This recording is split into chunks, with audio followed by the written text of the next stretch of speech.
Bonjour à tous.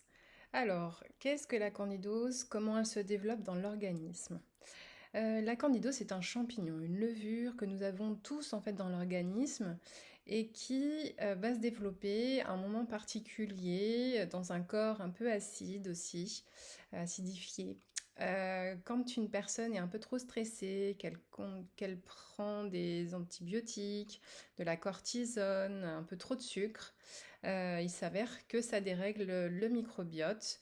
Les troubles digestifs commencent à apparaître, donc alternance entre constipation et diarrhée. Et comme c'est une maladie systémique, c'est compliqué puisqu'elle va donc attaquer plusieurs systèmes.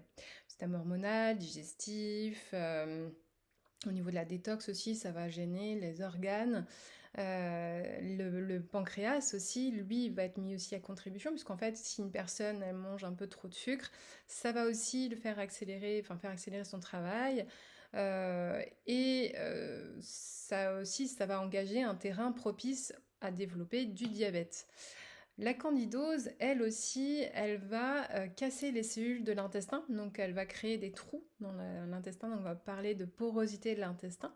Donc en fait, pour qu'une candidose régresse, on va utiliser des antifongiques naturels, on va utiliser de la glutamine qui va refaire en fait les cellules de l'intestin qui sont altérées. Donc en fait, on va cicatriser les plaies. Donc on va avoir une meilleure absorption de nos micronutriments, de nos nutriments. Euh, et en même temps, on va aussi agir tout sur le côté émotionnel, puisque c'est le deuxième cerveau qui est attaqué.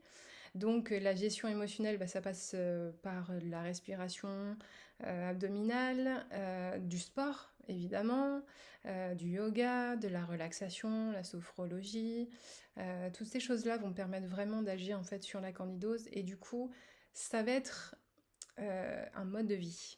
Ça va être une hygiène de vie à mettre en place.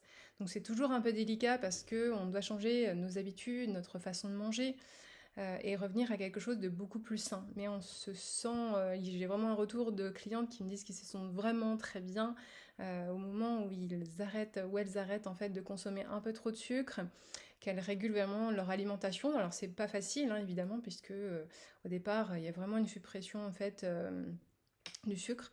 Donc c'est quand même compliqué, mais par contre ça se fait et les compléments alimentaires sont là aussi pour être associés à une alimentation, enfin un rééquilibrage de l'alimentation et donner un coup de pouce évidemment.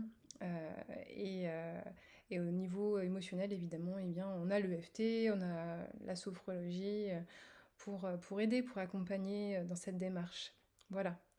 Eh bien écoutez, moi je reste à votre disposition si jamais vous vous retrouvez effectivement dans les symptômes tels que des maux de tête récurrents, vraiment des gros maux de tête, donc des troubles digestifs, des émotions très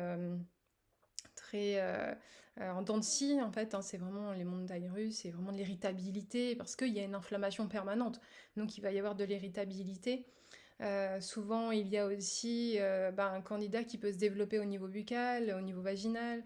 Donc, c'est vraiment désagréable au quotidien. Après, c'est aussi un agent aussi qui est là pour dire attention, il y a vraiment un dérèglement, il faut le faire maintenant. Parce qu'après, vous allez avoir d'autres pathologies qui vont s'installer et là, ça va être beaucoup plus délicat. Voilà. Écoutez, si vous avez des questions, si vous avez besoin d'un accompagnement personnalisé, je suis à votre disposition. Bonne fin de journée à vous, prenez soin de vous.